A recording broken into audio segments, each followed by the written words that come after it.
Жан, қалайсың? Жақсы, өзің қалайсың? Жақсы. Ой, бұл кім екен? Алло, бұл кім?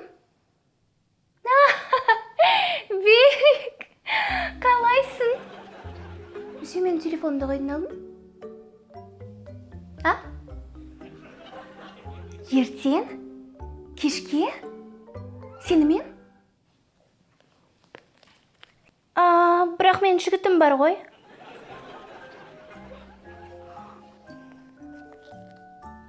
Саған? Күйеуге? Жан! Сі. Планшетті алып берші. Не? Жаңа не деп сөйлескенді естіген жоқсың ба не? Естідім? Енді? Жан, мен саған сенемін. Доверяй, но проверяй дейді. Білесің ба соны? Жарайды. Кім бол? Енді айтпайым. Жарайды. Сонда саған қызық емес па? Жаңа өзің айттың ғой айтпаймын деп. Енді сен кім? Неге хабарласып жатыр деп айтуың керек шығар енді. Қызғанып кішкене.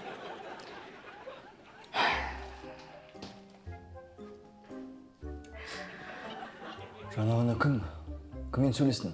Айт тез. Берік. Ол не үшін саған хабарласады? Аралардан біріне бар ма? Ол енді құпия. Айт дейм. Айтпай? Жарайды. Сен...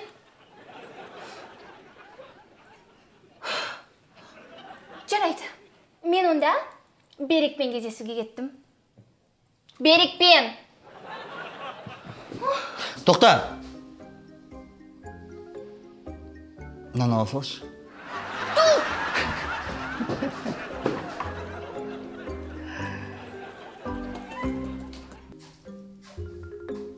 Жан, мен толып кеткен жоқпын ба? Қойш, сен ба? Мен шошып жүрсем толып кеттім деп.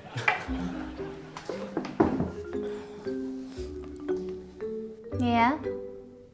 Неге жылжыттың? Саған кедергі болмасын деп. Сыймай қалады деп қорқып тұрсың ғой, иә? Есіңде ма, анау күні айттым ғой саған, ағам кезінде толық болып. Бала кезінде әдет болып қалған ғой, анау кішкене жұмысты. Өтіп кетсін деп. Ей, айтып ғой. Сол ғой, сол үшін.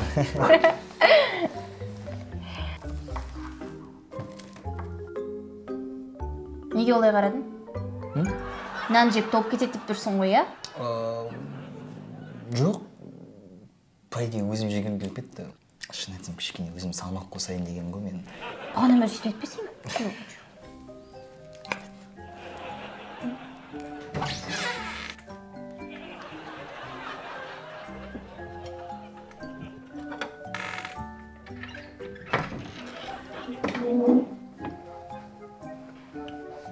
Неге қарамай тұрсың?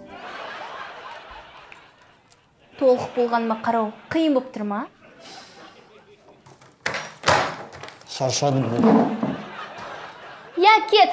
Мен бір бөлмеге сыймай кеттің ғой. Жан, менің ойымша, біз көп ұрсысамыз. Оған себеп біз бір-бірімізді сирек күлдіртеміз. Сол үшін осы мәселенің шешімін табайық. Бірінші этап. Бір-бірлеріңізді көбірек қытықтаңыздар. Бұл жібіңіз айтқан әзілге күлуге дайындайды. Менде қытық жоқ. Онда екінші мәселеге қалай өтеміз?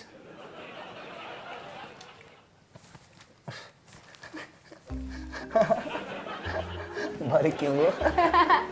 Отлично. Онда екінші этапқа көшейік. Екінші этап. Сүйіктіңізге анекдот айтып беріңіз. Дайынсың ба, Жан? Тыңда. Помада мен туштың ұқсастығы неде? Екеуің де аузыңды ашып жағасында.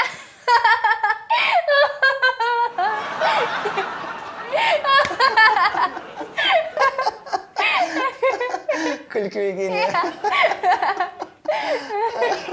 Енді сен? Тында бір кісі сұрайды екен. Бос уақытың бар ма дейді. Бар, қашан қайтарасың?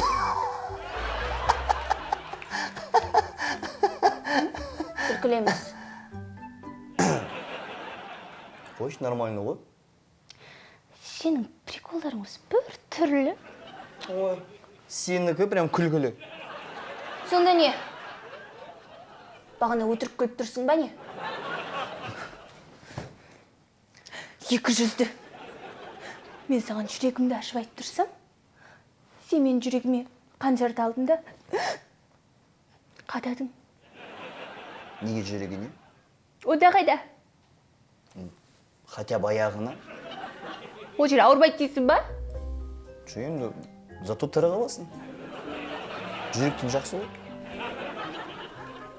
О жердегі жара жазылмайды да. Ақсандап жүремін ғой.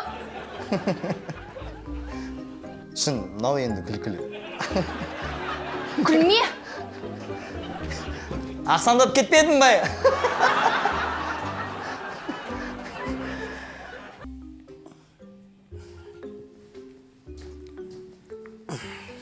Жан, мен жаңа 2 жасым қарын қатынасын жақсартатын семинарға барып келдім. Не үшін? Бізде онсыз да бәрі жақсы емес па? Соңғы кездері біз көп ренжісіп жүрміз. Оның себебін өзің де білесің.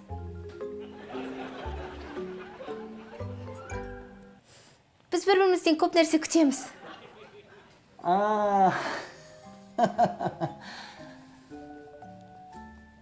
Түсінбедім. Туф, мысалы, сен түнде қатты қорылдайсың.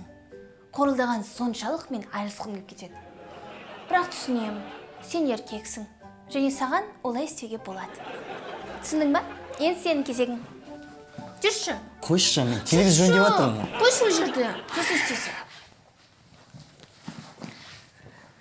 Не істеу керек? Менің кемшіліктерімді айтасың. Қойшы, етпей қойыншы. Айта ғой. Айт, бәрі жақсы болады. Жарайды. Мысалы, ваннада шомылған соң сен шашын жинамайсың. Сол себептен құбырдан су кетпейді.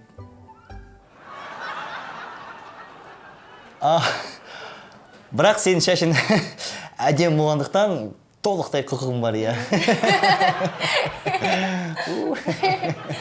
Жарайды. Енді менің кезегім. Сен мені ешқашан қымбат мейрамханаға апармағансың. Бірақ түсінемін, сенің жалақың аз. Сондықтан асханада тамақ жей бер екен. Ал тамақты үйде дайындауға болмайды, иә?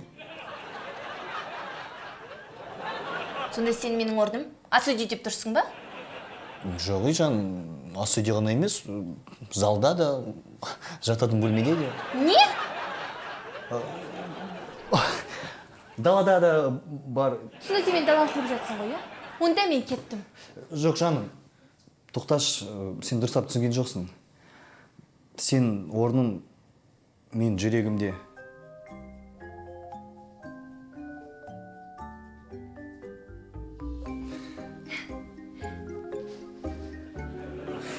Жаным, қандай романтик едім. Иә, бәрі айтады солай. Жан, сен маған бұрын жүрген екінші қызың туралы айтып бересің ба?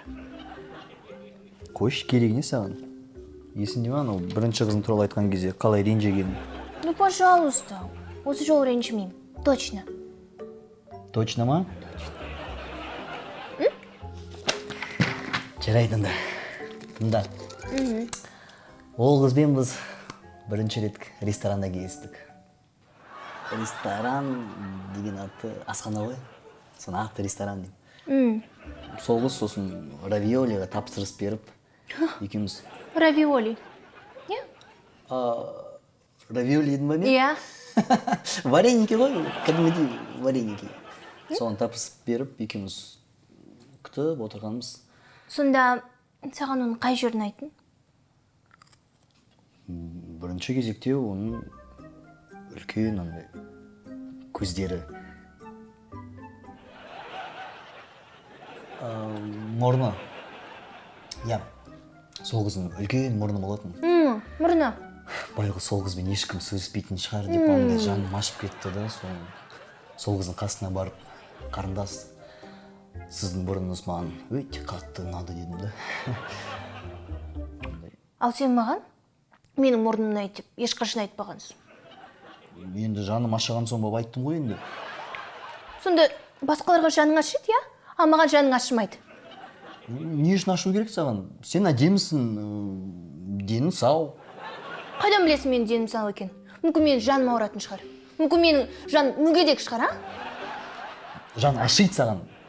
Мысалы, сен оң құлағың сол құлағынан қарағанда үлкен. Не дедің?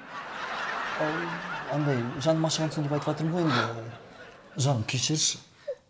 Негізі сен әлемде ең сұлу қызсың. И мен сені өте қатты жақсы көремін. По идее, құлағың бірдей сен. Да? Айта салған ғой. Да, жарайды. Кешірдім. Сол. Жан, маған үшінші қызым туралы айтып бересің ба?